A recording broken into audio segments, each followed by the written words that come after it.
You're sweet, yeah. For mothers, giving birth and finally getting to hold their child after 9 long months is one of the most life-changing moments, but sometimes for all the wrong reasons. I feel like having a baby is supposed to be the best time of your life, and it was actually the worst day of mine. The United States is in the middle of a maternal health crisis. The U.S. maternal mortality rate is far higher than that of other developed nations. The issue of maternal mortality in the U.S. is heightened by a healthcare system that can allow for mistreatment of patients.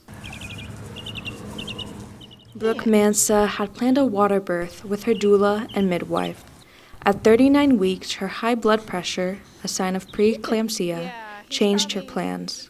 Hospital staff dismissed her want to try less invasive methods of induction. The treatment she received from some medical staff overshadowed all the pregnancy education and preparation she had.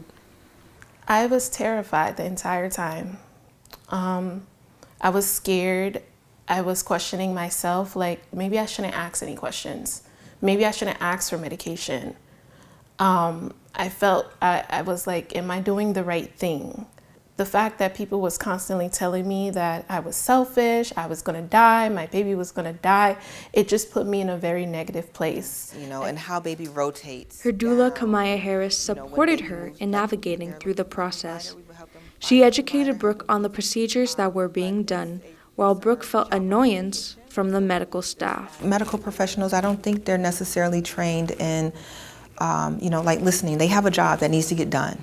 They have procedures and they have ways of how those procedures should play out.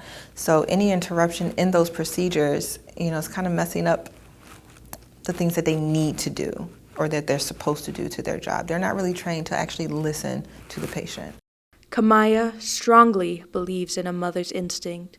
With the proper education, mothers should be empowered throughout their pregnancy and should be heard in the delivery room. They have the right to birth the way they desire.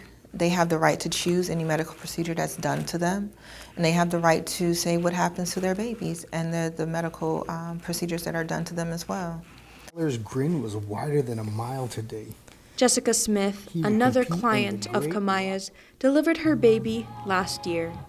At 39 weeks, while testing to prepare for a home birth, she showed signs of preeclampsia with high blood pressure and protein in the urine. With the help of her doula, she chose the hospital she wanted to deliver her baby in and a less intrusive form of induction, Cervidil. I remember the doctors coming in saying, okay, now Cervidil's done. We'll give you 30 minutes, but we got to start Pitocin. And that was all that I kind of knew. I didn't know that you could just say no. And I had all this prep, I had all this advocacy and all this knowledge, and I still didn't know that. And I remember Kamaya came up and was like, let's just see what your body does. I said, okay, let's just wait. And I took a shower, relaxed, ate some snacks, and then all of a sudden I was like, oh, what am I feeling?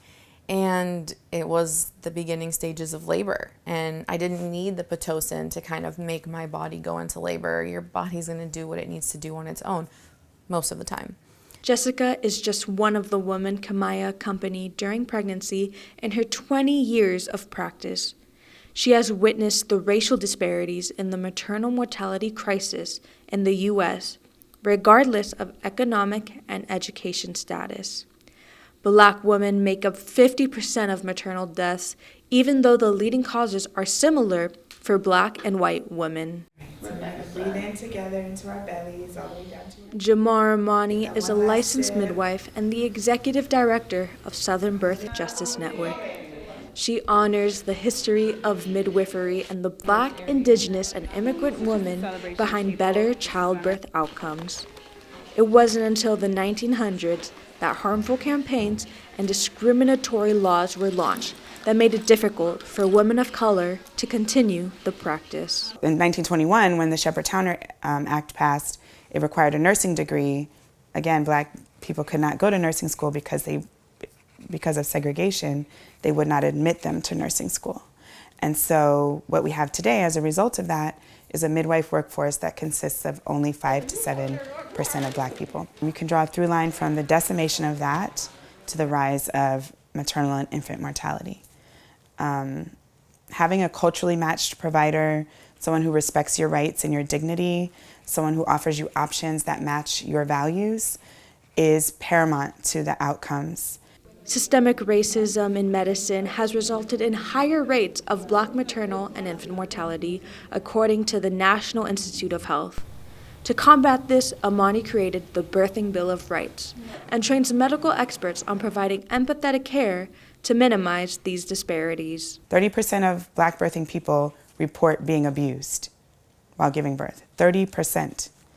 And many of those complications that are preventable happen because Black birthing people are dismissed, minimized, not listened to, and that's why we're seeing a rise in a demand for home birth and out-of-hospital birth, but the workforce isn't there to match it. We have to rebuild that, which is my work.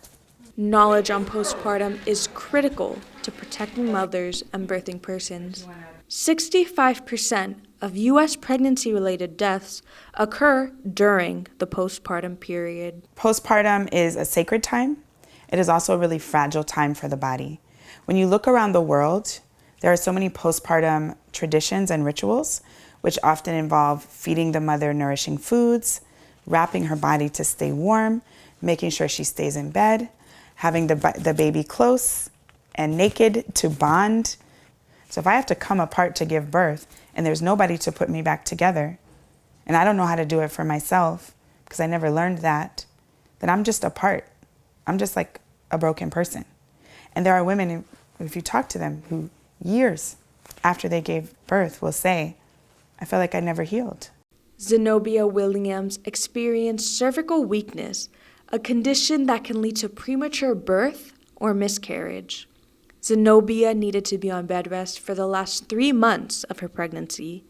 It took her years to fully heal postpartum. The postpartum experience was pretty devastating, only because there was no real understanding of me being in postpartum when I was going through postpartum, right? It wasn't until I started doing research and hearing other women just randomly speak about postpartum, and I started looking into it, and I'm like, oh, I did that. Oh, I did that too. Oh, this is postpartum. Okay. But no one in my family ever spoke about it. Friends, no one, we had no idea what postpartum really was. Moms are willing to endure hardships to have their children. I will do this tenfold. I will do this 100 times over to have you. With everything that I went through, I wouldn't do it any different because I wouldn't have the same results. To have this particular baby, yes. Don't ask me about another one. But they shouldn't have to. Supporting moms and fighting for birth justice is crucial in building a world where maternal health is accessible and equitable.